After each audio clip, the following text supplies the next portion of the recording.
From unsolved mysteries to unexplained phenomena, from comedy gold to relationship fails, Amazon Music's got the most ad-free top podcasts, included with Prime. Because the only thing that should interrupt your listening is, well, nothing. Download the Amazon Music app today.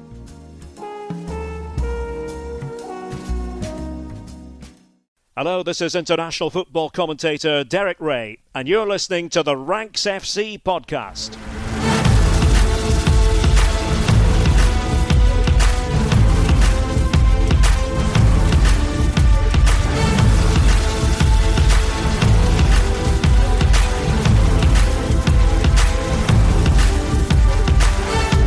Hello, Rank Squad, and welcome to Champions League Takeaway here on Ranks FC. It's your home for the Champions League in podcast form. Looking back at the second legs of the round of 16 from Wednesday night, the four final teams have booked their spot in the quarter-finals. Liverpool did so, overturning a 1-0 away leg deficit with a 4-0 win at Anfield to progress 4-1 and very comfortably in the end. Spurs put up a better fight than many expected, winning 3-2 against Atletico Madrid in North London, but ultimately it wasn't enough and they went down 7-5 on aggregate, which does feel like a wild scoreline. Bayern finished the job that they set out last week in Bergamo. They won 6-1 in Bergamo. They won 4-1 tonight in Munich to make that 10-2 on aggregate. And Barcelona put 7 past Newcastle at Camp Nou, filled to 60,000 for the first time since the renovations, to go through 8-3 on aggregate. It was a night for individual accolades as well. Both Harry Kane and Mo Salah making it to 50 Champions League goals apiece. So plenty for us to get stuck into. I'm Jack Collins, and I'll be your host for the next hour or so. And joining me across the water is the one and only Mr. Dean Jones. How you doing, mate? Hello, mate. Yeah, that was that Newcastle game. For a moment, I thought it was going to be a classic. I thought we might have a classic on our hands at 2-2. I mean, maybe Barcelona fans will consider it a classic still, but that got away from them. That got away from them in the end. Yeah, I mean, it very much did. It was 2-2 going into the 45th minute of that game, at which point Kieran Trippier gave away a penalty. So Barcelona were leading 3-2 after going into the break, after it was converted well by Lamine Yamal. Good penalty, actually, because Ramsdale went the right way. And at that moment, you're thinking, how did Newcastle respond to this, right? They're 1 goal behind. How they responded to it was they absolutely capitulated in the second half, and Barcelona ran riot. And look, it was a crazy game of football, Dean. So I think we should start with that one. It was the early kickoff. I mean, look, it's worth pointing out that just generally in the Champions League today, all of the teams we expected to go through have gone through. Now, not all these results, I think, were necessarily predictable. I don't think anyone thought that there was going to be such a big margin of difference between Barcelona and Newcastle, even after the first half. And I don't think many people were expecting Spurs to beat Atletico Madrid. But if you'd asked me at the beginning of the night who I thought was going to progress from these 4 ties, I would have said to you, Liverpool, Atleti, Bayern, and Barcelona. And ultimately, that is what's ended up happening in these ones. We didn't see any kind of major swings. We didn't see anyone, falling apart or huge comebacks like we did yesterday. But a lot of goals as well, over the course of it. And look, this set the tone for it. 9 goals at Camp Nou. And it really was an immense display from an attacking perspective from Barcelona. So from the outset, they scored 6 minutes into the first half from Rafinha, but they leave themselves relatively open. And Newcastle played some really, really nice stuff. Now, Anthony Elanga gets both of these goals. I think his first 2 Champions League goals ever, which is a nice place to go and score them. But actually, in the first half, you're watching it and thinking, okay, this is a relatively even encounter. Barcelona have a lot of the ball, but when Newcastle do have it, they're making them work. They're stretching the pitch. They're finding gaps in behind this defense. Eric Garcia is forced off relatively early with an injury and replaced by Ronald Araujo on that flank, which was one of the spaces that Newcastle targeted last week. Anthony Gordon back into the starting lineup, and you could see from the lineup what Newcastle were going to try and do, right? You've got Harvey Barnes on one side, you've got Elanga on the other, you've got Anthony Gordon through the middle, Joel Linton returns, Sandro Tonali returns, and Jacob Ramsey is kept in that midfield three in the absence of Bruno Guimaraes. But very, very clearly what they were going to try and do was tuck back, sit in, and then try and release these lads on the counter. I thought that they did more than that. I think in the first half in particular, I thought they circulated the ball really nicely. I thought that they got their fullbacks into the equation in a really interesting way as well. But ultimately, the attacking class of this Barcelona side always has the capacity to do this if they click. And in the second half in particular, they went supersonic. From the moment that Fermin Lopez makes it 4-2 on the night, at that moment, 6 minutes into the start of the second half, actually Barcelona scored 6 minutes in the first half and 6 minutes into the second half. And then there's this onslaught where Lewandowski scores 5 minutes after that. Lewandowski scores again 5 minutes after that, and 10 minutes after that, Rafinha kind of calls game. And you're actually thinking at that point, they're 7-2 up here. There are 20 minutes of this game left. This could get very, very ugly. It didn't. And, there were a couple of close shaves towards the kind of final moments of it. But it just was a reminder, I think, on a kind of general level, that when Barcelona do this and when they do go through the gears, I thought Fermin was excellent again today. I thought Pedri completely and utterly controlled the game. Marc Bernal scored the goal. But also Barcelona didn't hugely rotate in terms of the players that came off. Fermin came off for Dani Olmo late. Robert Lewandowski came off for Ferran Torres. Joao Cancelo came off as well for Xavi Esparz, which was nice to get him kind of his moment as they shifted the defence over. But it didn't feel like Barcelona in the second half were too stretched. And I think that's the thing that Newcastle will kind of regret looking back at this game, that at a point of half time, you'd be looking at this and thinking, wow, okay, if you're in the Newcastle away end, having your beer at half time, you're thinking, we could get at these lads in the second half. And instead, really very, very little. Yeah, look, Newcastle aren't that good, mate. And they have been good at times, and they've been good in phases. And when they have been good, I've often felt that they're punching above their weight, to be honest. I go back to the PSG game in the Champions League when they got out there with a 1-1 draw and they were getting praised for it. They got absolutely battered for half of that game. And it wasn't that different. But they also could have won it in the second half. I suppose the difference here is actually the halves were flipped. The halves were flipped. The halves were flipped. But they got away with that in the first half, and then they grew into the game. And look, we saw that with Chelsea at PSG last week, right? In that first leg of that game, that the game got away from them late, but in the first kind of 60 odd minutes of that, it was kind of a punches being thrown by both sides. I think that if you can hang in the game a little bit more, then you kind of have that capacity in the second half to go through the gears. It felt like Newcastle kind of went through their gears early and didn't have anything left to give. Yeah, look, Elanga, I've questioned all season really whether Elanga's an actual good signing for Newcastle. I don't think he's lived up most of the time to what I think Newcastle thought they were buying. I loved the finish. When he's kind of at a wide angle. Was it the first goal? Yeah, the first goal when he gets the ball a bit wider of the goal than he would have ideally hoped, but he gets it back across and finished that one really well. And then obviously converts to get a second as well. So it was a good night for him. But yeah, this is kind of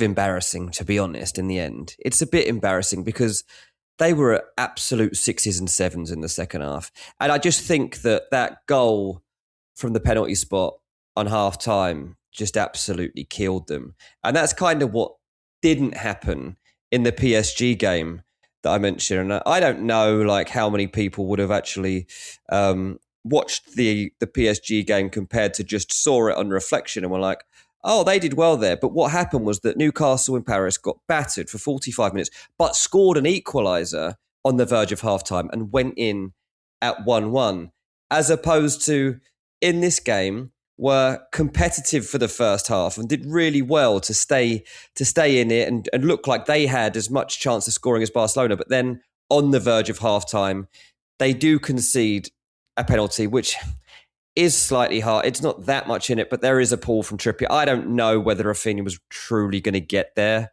but it doesn't matter. To be honest, I think that the fact that Rafinha might not get there is the only reason Kieran Trippier isn't sent off, because there's no attempt to play the ball there, is there? There's none at all. It's desperation. He's poor. It's an instinct, to be honest. Like he hasn't done it on purpose, really. It's just an instinct to grab someone in that second because you want to stop him from scoring.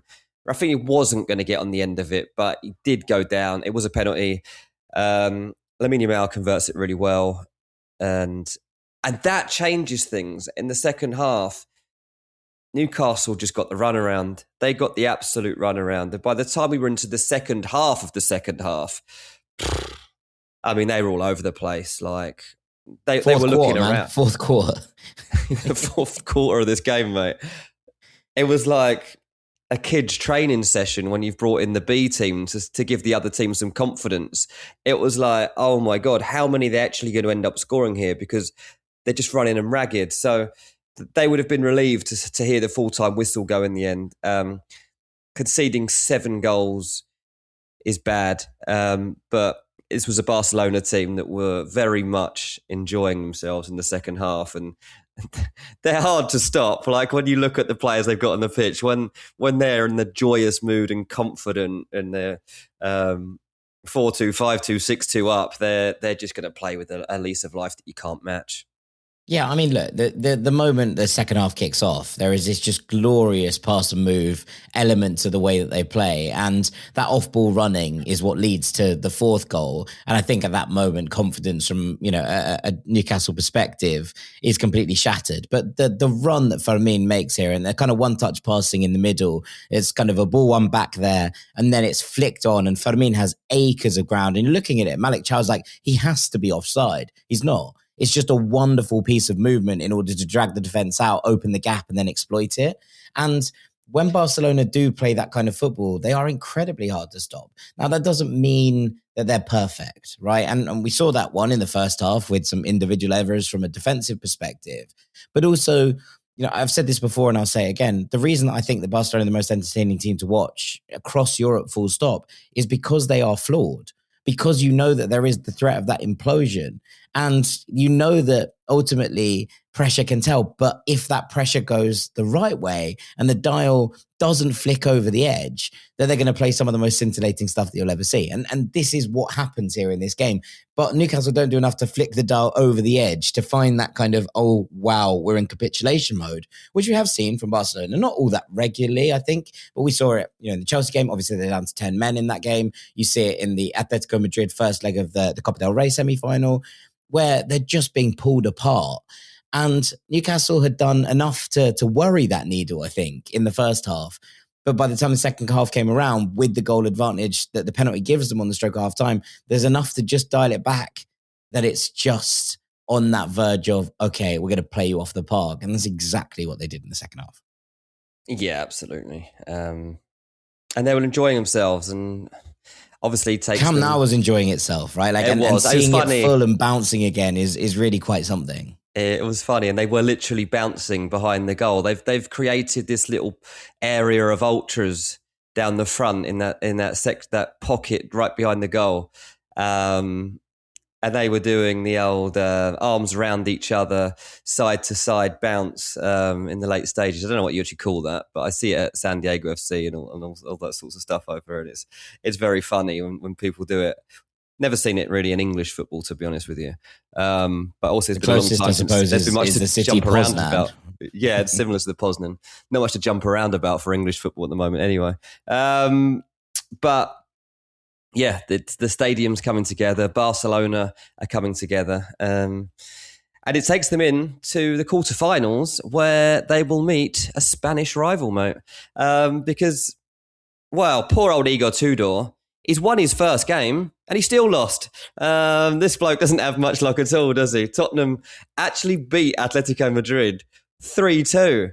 This is the best example of everything is Tottenham I've seen in the last week. And I don't know if you've seen this trend starting to go, like, anytime something goes wrong, like it'll be a Spurs fan who'll be like, I've decided I want McLaren to win in the F1 this year. They were champions last year. Both cars didn't start in the race. He's like, everything is Tottenham. And there's plenty of different examples of this. But winning a game and losing anyway, getting your first win and it not mattering in the grander scheme of things, I think that there is nuance to that, and we'll get to it. But like, it not mattering in the grander scheme of progression is the most "this is Tottenham" thing I've ever seen. Very much so, mate. But yeah, so they've still lost, obviously, coming into the game. 5-2 down was never going to be helpful. They've, in the end, restored pride and lost 7-5 on aggregate, which, to be fair, when you look across the rest of the aggregate scores in the Champions League in this phase, doesn't look too bad, to be honest with you.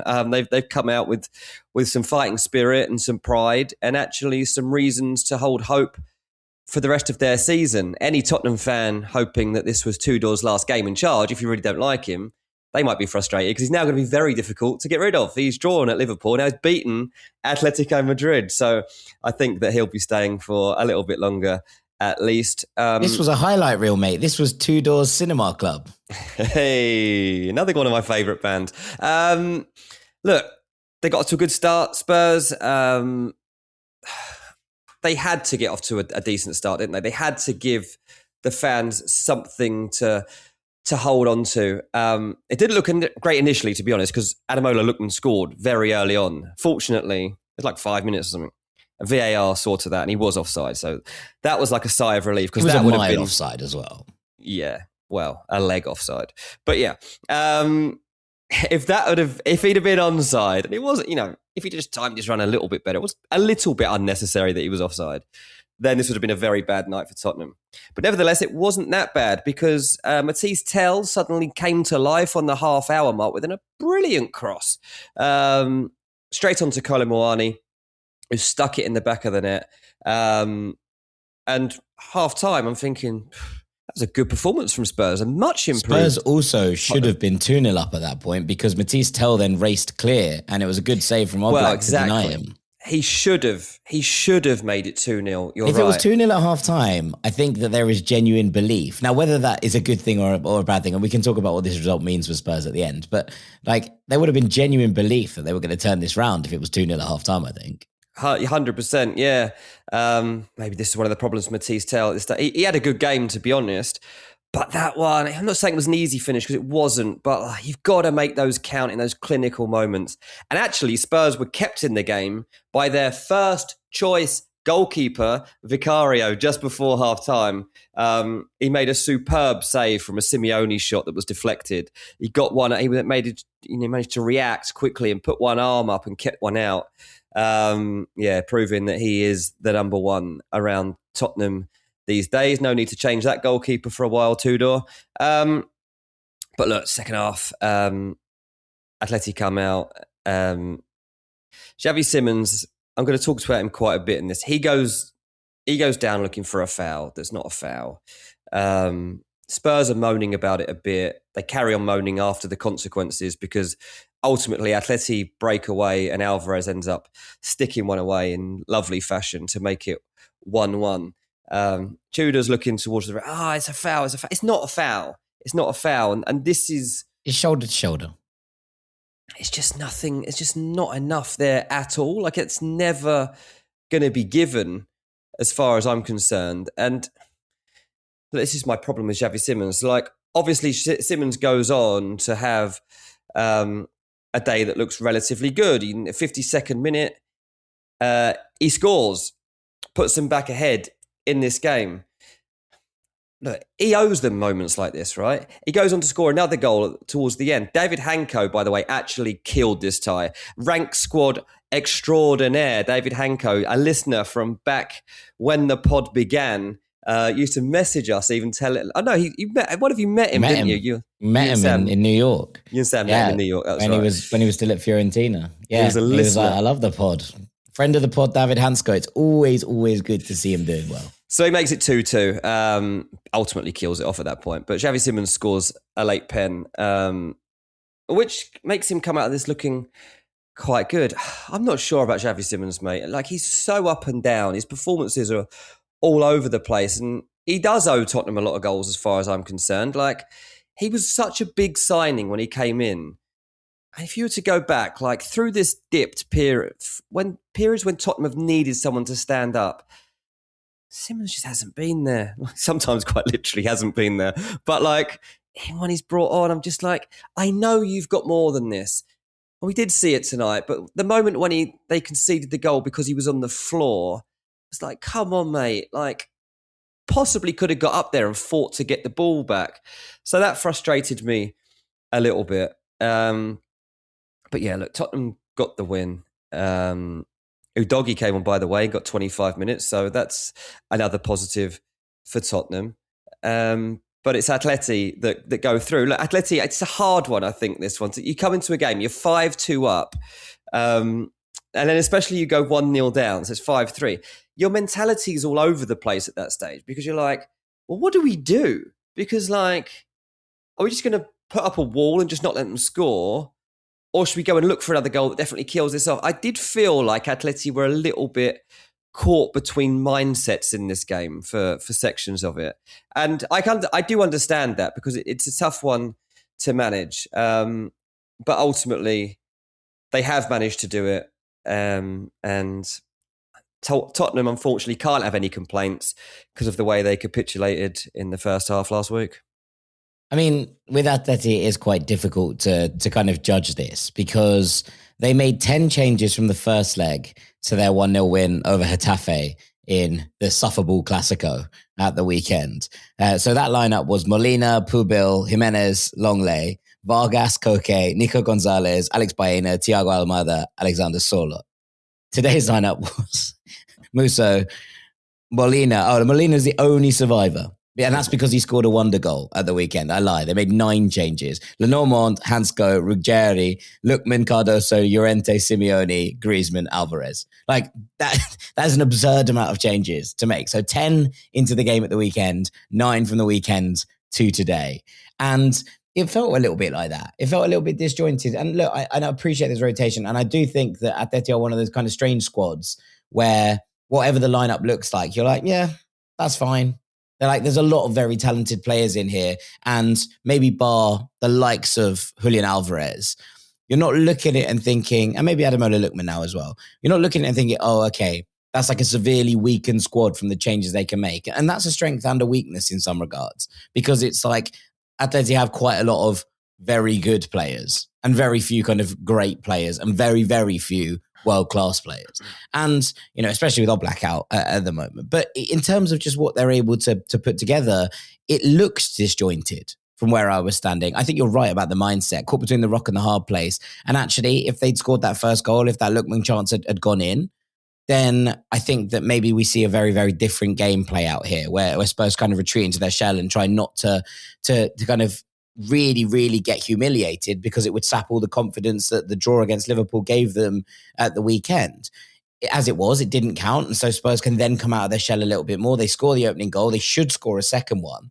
And I think that if that had gone in, that second one, then we would have seen a very different approach in the second half. Instead, it became a bit of a bizarre basketball-y kind of game, which is not really what you expect from Atleti. But, you know, obviously Alvarez scores a wonderful goal, wonderful breakaway goal just after the halftime whistle, which really keeps the tie in check. And I think this is the thing. There were moments here where if Spurs had done something, if something different had happened, then maybe the game changes. But at no point did I ever really feel like Atleti were not in control of the tie, that they weren't, you know, basically masters of their own destiny. And I suppose that, you know, that is built on the idea that, okay, your keeper makes a great save at one point. But even when it got to 3-2 and you're like, there's 5 minutes left, could they kind of build something in injury time? In those moments, even when it went to 2-1, when Xavi Simons scores that wonderful long ranger, I didn't really feel like Spurs were going to kick on and actually get this done. And part of this comes to what my next point was going to be, Dean, which is this actually the best outcome for Spurs? They've won the game. They continue a little bit of momentum. They no longer have European football to contend with. Let's be honest, Spurs weren't going to win the Champions League. And the primary prerogative of this season is survival, right? Like, that is the only thing that matters from a Tottenham Hotspur perspective going into the end of this season. They have managed to win this game to continue momentum whilst kind of removing European football from the agenda and giving themselves confidence into this big 6-pointer against Forest at the weekend. Or maybe this looks a bit silly if they don't win that game, sure. But I do think that actually this might be the best outcome for Tudor, for Spurs, and for this fan base, because they don't have to worry about this and they can just singularly focus on the goal going forward. Yeah, look, I felt, like I said on the Patreon show last week, I felt Tottenham would go to Liverpool and get something. I could just see it being a weird game. There was no expectation on them. Liverpool were in a weird place themselves.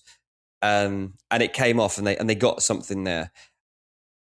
today was a game when there was nothing to lose. I didn't think, to be honest, they would beat Atleti today, but the fact they have is great. But again, the pressure was off. So in the last 2 games, Tottenham have had no pressure on them. They've gone and picked up 2 good results. Let's see what they do on Sunday, because the pressure's on. They're at home and they're under pressure. And typically, what we've seen over this manager, over Thomas Frank, over Ange Postecoglou, is that Tottenham aren't very good at home in these situations. But maybe tonight brought about some unity. Maybe tonight brought about something different that they can take into that game. And I had big doubts, actually, about whether I would expect Tottenham to win that game on Sunday. And now I do. I do think that is such a big game for them. And it is so winnable, really, when you look at the squad, that they do take this moment, grow, I think, right, we could really breathe a big sigh of relief. With 3 points, like, it takes us a long way towards where we need to get to. Let's just get it done. I now believe that actually they probably will. No, I think that a lot has been fixed by just putting Pape Sarr and Archie Gray into the midfield and giving them an engine room that actually is getting about and useful with the ball as well. And look, I'm not saying they're the 2 best passers in the world. In particular, Pape Sarr, who I think is an absolutely wonderful player, and I adore seeing play football. But I think what he brings in the middle of the park is more kind of like an engine room vibe. He drifts past players really nicely. Archie Gray in there, working hard as well and making it all happen. I think that they've kind of stumbled across that, and you see it rolled out again here. We saw it rolled out at the weekend. There's something that they can buy into there. I think there's something they can kind of go forward with as well. So yeah, interesting, I think, from a Spurs perspective, but I think that this probably is the best scenario in terms of the long-term strategy for the team. For the first time, they've started to look like a team, and I think that is something that is positive for a relegation scrap. A team that's not built for a relegation scrap, don't really know how to manage this. Well, they've started to show togetherness and fight. That means that they might be all right after all. Yeah, absolutely. A big win for Spurs, even if it doesn't mean that they're progressing. Right, we're going to take a little break there. When we come back on the other side, we're going to talk about more big wins for Liverpool and Bayern Munich. Make sure you stick with us here on Champions League Takeaway. Welcome back to Champions League Takeaway here on Ranks FC. Jack Collins and Dean Jones with you to look through these other 2 games. And look, it was a weird night, I think, at Anfield ahead of kickoff. Now, there was no Galatasaray fans in the stadium, Dean, because their supporters had been hit by a ban, which meant it was the most partisan crowd you will ever see at a football match. But, speaking to people beforehand, spoke to Rich Buxton, who's a journalist who covers, pretty much all of the football on Merseyside, but in regard to Liverpool ahead of this one, and he was like, all my friends who are Liverpool season ticket holders, etc., there's not the usual confidence that there is going into a European night at Anfield that, yeah, we'll turn this around. Of course, we'll turn this around. It's Anfield on a European night. There was a lot of trepidation, I think, from a Liverpool perspective. And you can understand exactly why, given what we've seen in recent weeks from this Liverpool side, given that there feels like a real question mark over the manager and what his future is going to look like. And yet it felt like a massive game for Arne Slot to be able to, 1, get the fans back on side to a degree in the stadium, and 2, to kind of leave Liverpool with things to play for this season, which feels like a big moment for them. And he made a couple of changes, and a couple of changes that people have been crying out for. So Jeremy Frimpong went back in at right back, which meant that Dominic Szoboszlai could play in midfield, and that felt important. Milos Kerkez came back in at left back to give them width down that flank, which they miss if Florian Wirtz is playing in that kind of left 10 role, because he doesn't tend to drift into those wide spaces quite as much, which felt important. They played Gravenberch and McAllister as the kind of 2 sitting midfielders, which allowed them a kind of space to work with and a shield from which they could build. Szoboszlai and Wirtz played as kind of wide 10s with Mohamed Salah and Hugo Ekitike up front. In many ways, it was exactly what a lot of people have been calling for in the last couple of weeks, to utilize a system like this, and also to drop Cody Gakpo, who's been a big feature and a bit of a lightning rod for criticism. Fairly or unfairly, I think he's become a bit of a lightning rod for criticism for Liverpool fans this season. And so you kind of look at it and think, okay, that's a team that should be able to get the job done. When the lineup came out, I think there was a lot of sighs of relief around Anfield and around Liverpool in general.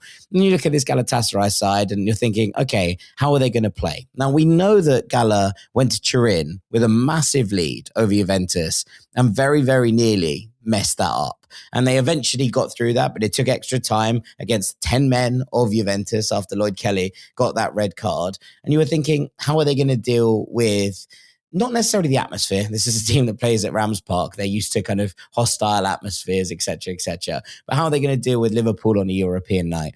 And the truth is, Dean, they didn't. They didn't get to grips with it whatsoever. Now, they weren't helped by the fact that Osimhen injured his already injured hand. It looks like potentially a broken bone there. And basically, he sort of moped around for the first half. And that's not really a criticism on him. You know, he was going to be substituted about 20 minutes in. He sort of tried to shake it off. But like, I think he has genuinely broken a bone in his hand. And you're like, don't shake that off. You're not going to be able to shake off a broken bone, mate. They were ready to make the substitution. Mate, I tried to shake off a broken wrist once when I was playing rugby. So I understand. You know, you try and be brave, right? You try and be brave. How did that go for you, Dean? I was crying 4 hours later at home and my mum had to take me to hospital, mate. Yeah, I mean, I wouldn't be hugely surprised, right, if we saw a very sad later on. Victor Osimhen later on, because like he just couldn't shake it. It was like it was in his head. Yeah. And it was interesting kind of watching them try to play out, and especially because they're pinned in by wave after wave of Liverpool attacks as they grow in confidence in this game and just not have the outball that they're looking for. So they took him off at half time. Leroy Sané came on, Noah Lang came on, Saloy went down to right back. And at that moment, you're like, okay, are they going to be able to? And they tried for the first 5 minutes of the second half to utilize that on the break and utilize some of that pace. But the moment that Liverpool got the second goal in this one, you were like, okay, this one could be done. The first goal was a lovely, lovely corner, worked out to Dominic Szoboszlai on the edge of the box, and he fires it in across a load of bodies. And there's a couple of moments in this one. Liverpool get a penalty on the stroke of half time. It's a debatable one. I think it is a penalty. You know, there's no angle on it that makes me think that he hasn't made contact with him, but I think you can debate it. And I'm sure that there will be people debating it long into the night. But Mohamed Salah takes the penalty and tries to kind of clip it down the middle, and it's kicked away by the goalkeeper. It was a dreadful penalty, mate, wasn't it? It was a dreadful penalty. Bear in mind, he's waiting for his 50th Champions League goal at this point. And I'm like, does he not want it to be a pen? Does he want it to be something special? He was caught in two minds, wasn't he? He was like, should I Panenka it? Should I... Well, we learned nothing from this season. It's stop doing Panenkas. Like, that is surely the lessons we're all learning from this season so far. After poor old Brahim Diaz and poor old Dango Ouattara as well with his one in that game. You used to see him like once every 5 months. Now you see him every weekend. Yeah. I think we all need to start learning the lesson on Panenkas. I was hearing, I can't remember who was talking about it. It was a pundit recently. They were like, the juice isn't worth the squeeze. Like, if you score, like, great. But if you miss, you look like an idiot. Like, if you hit it hard and the goalkeeper saves it, everyone's like, oh, good save. Like, that's how it is. And I think he's probably right on it. But anyway, Salah makes amends because he sets up Hugo Ekitike for an excellent second. And from that moment, Liverpool are rampant. 2 minutes later, Ryan Gravenberch adds a third shot save. He sort of digs it into the ground. It curls into the corner and you're like, okay, they're away. And then Mo Salah gets his moment. And it's a beautifully worked move and a beautiful goal from Mo Salah. He kind of drives into it. He kind of passes the ball back, and it's a touch from Florian Wirtz straight out the scrapbook, like a little stop on the ball to allow a player to run in behind you. It's a bit like a loop in rugby. You see this quite a lot from the number 10 who will kind of play someone and wrap around. It was Johnny Sexton's favourite move. And it felt like that because Salah's kind of already going round Wirtz and he's just stopped the ball for him to go, shifts it out his feet and curls an absolute perler into the top corner. And I was like, right, that's how you score your 50th Champions League goal. Became the first African player to score 50 in the Champions League. And it really was a beautiful moment for Mo Salah in a season that has been difficult for him, right? Like, I don't think anyone's going to sit there and argue that. And whether you think, whose fault you think that is completely up to you.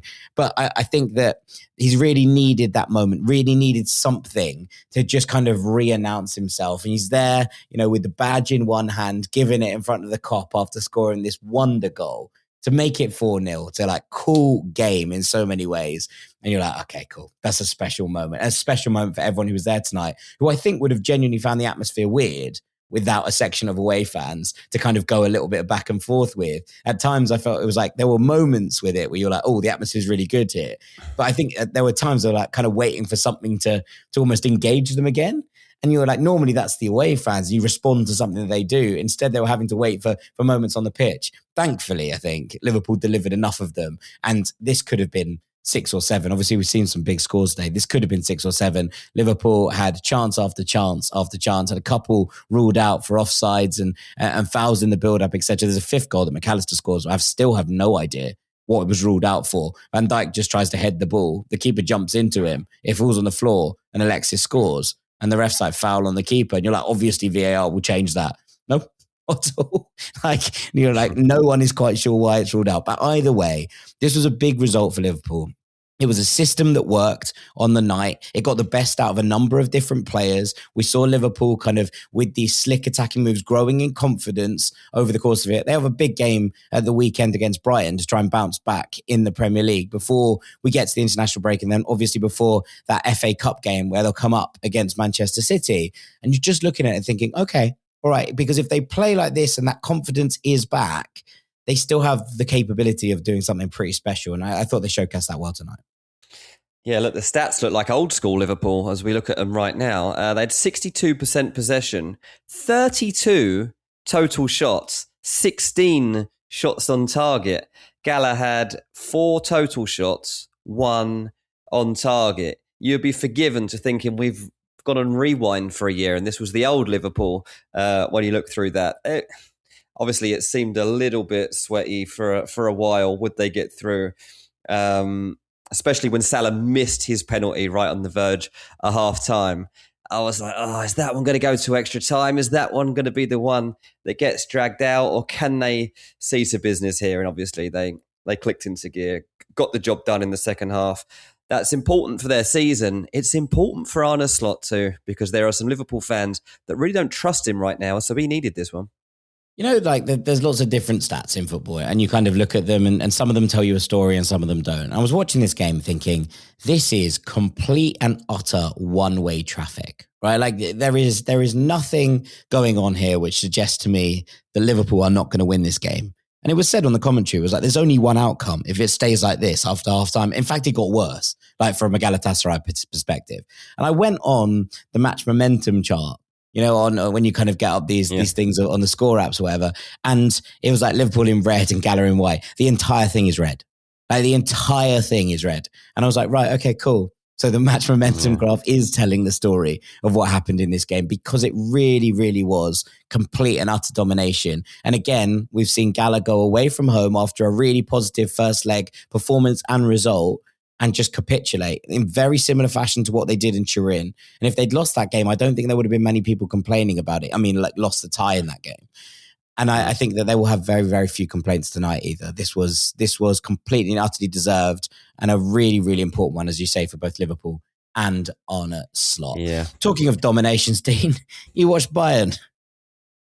Yeah, exactly. So while Liverpool go through to play PSG in the next one of their game, we've got Real Madrid against Bayern Munich fully set up now as another quarterfinal. It was obviously always going to be the case. This was never going to be a shock. Atalanta required at least 5 goals at the Allianz to cause an upset. And as it is, Bayern have gone on to win 10-2 on aggregate, which is their largest margin of victory in a European knockout tie since 2009. There was a shock of sorts, though, because Kane initially, Jack, missed a penalty in the first half. I did say this. He's a very, very lucky boy. Actually, that's quite fun. Both Salah and Kane missed penalties tonight and both hit their 50 goals. Absolutely, yeah. Look, Kane had a spot kick saved by Sportiello and he was off his line. Like he did step off his line and Kane was in absolutely no doubt. The second Kane had the shot saved, he literally turned around to the ref and went, he was off his line. It was like, I can't possibly have missed that penalty like because of my fault. He was off his line. And the ref was like, I'm going to have a look. And before you know it, the replay's shown, Sportiello's, he does step off it early, but it's because Kane stutters in his run-up. It's not actually the keeper. He's not trying to gain an advantage. He's like, he's in the moment too, and he's trying to anticipate what's happening. And Kane's kind of run up, I think, kind of spurs him into coming off his line just one step too early. Kane puts the ball back down on the spot, makes absolutely no mistake whatsoever. Jack, have you seen Kane's second goal? Yes, I have. Exceptional. Mate, I mean, I had to bring Taylor into the room really, and show her. He just doesn't really celebrate either. He's like, yeah, what do you expect? It's just unbelievable forward play. Bayern, by this stage, are like having fun with Atalanta, right? They're forming circles. They've got like Atalanta players in the middle of a circle in their own half doing rondos. They were. There was one stage not too long before this goal where they actually were doing the biggest rondo you've ever seen mid-game. And then suddenly the ball's pulled back to Kane on the edge of the box, and he kind of is facing the wrong way. And he's faced up with two Atalanta players on the edge of the box, and he's facing the wrong way initially, and then he turns between the two of them like they're not there and just sticks one in the top corner. It's unbelievable. And like Kane is just like in a world of his own at the moment when it comes to being this level of goal scorer. It was just a brilliant, brilliant goal. Definitely my highlight of this one.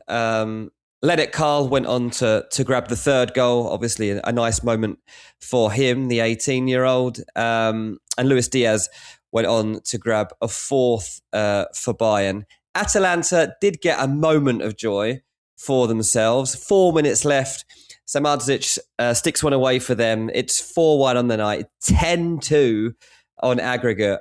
And Bayern, now go into that game against Real Madrid, looking to show that they deserve their status as either second favourites to win this tournament or joint favourites with Arsenal to win this tournament. I mean, this is it, right? Like we didn't get the great story, which I was hoping for. We didn't get Leonard Prescott in goal, which is a shame. We were hoping that, not that Jonas Erbig's concussion was serious, but that the protocols were followed just one day longer to make sure, so that we got to see 16-year-old German-American Leonard Prescott between the sticks in this game. Because what an introduction to senior football that would have been. You're like, okay, we're 6-1 up. It's probably going to be fine. And even if we do concede a number of like random goals, like we have Harry Kane on the pitch, we have Luis Diaz on the pitch, we're probably going to score a few as well. So it's like almost scot-free in terms of what you can do and go in there. So I was a little bit sad, especially with the defense that would have been protecting him. I was pleased that Atalanta got a goal, just as I was in the first leg, at Samardzic heading in from that kind of flicked on corner, because they worked incredibly hard again tonight. But this is just a Bayern side that are unbelievably good to watch. You think about the amount of changes that came in here, Dean. Right, like Tom Biskov plays, Stanisic plays, Goretzka got a start. That's a rarity these days. Pavlovic plays a fair bit, but Lennart Carl starts, Rafael Guerreiro starts. And, the reason that Harry Kane's come back in here at this point is probably because you're like, oh, actually, we do need him at the weekend because Nicholas Jackson's got himself banned. So we may as well, utilize him in this situation. And also for him to get his 50th Champions League goal, making him the first English player to do that. So records falling all over the place. But they're just, even in this form, and this is most of a Bayern B team, like they're without Joshua Kimmich and Michael Olise today, both of whom got themselves booked, which felt a little bit weird, and I'm still not completely sure how okay I am with. But, Michael Olise right now, as far as I'm concerned, is probably the best player in the world, or at least the informed player in the world. What he's put together this season at Bayern has been absolutely spectacular. Now, he is an absolute wizard.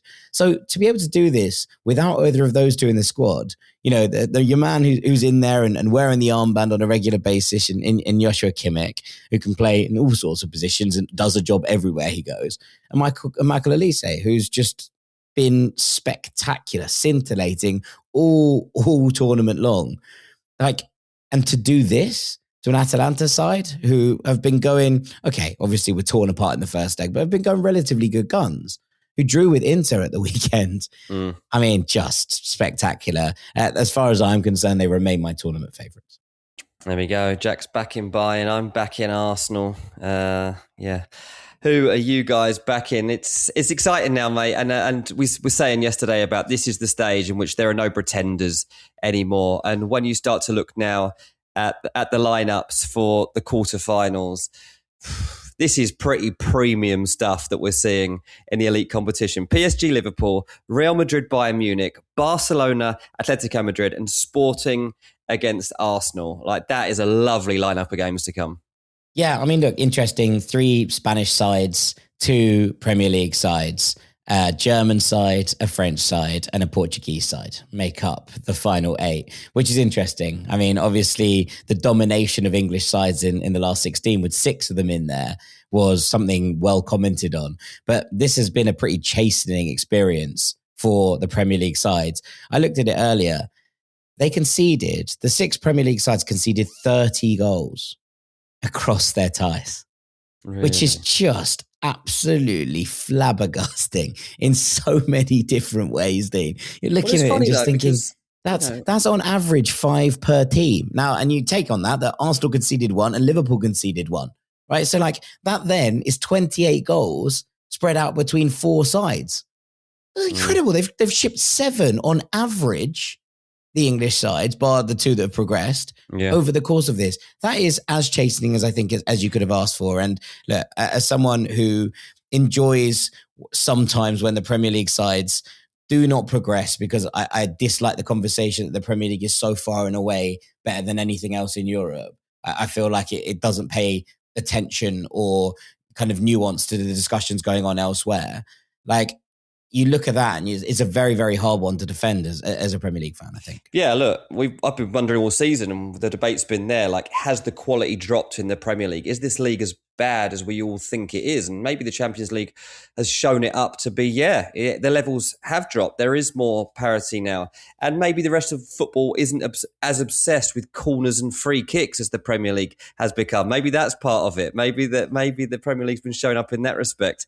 I don't know, but it's fun. It's livened things up. It's kept everybody on their toes. And I'm happy with the lineup that we've got.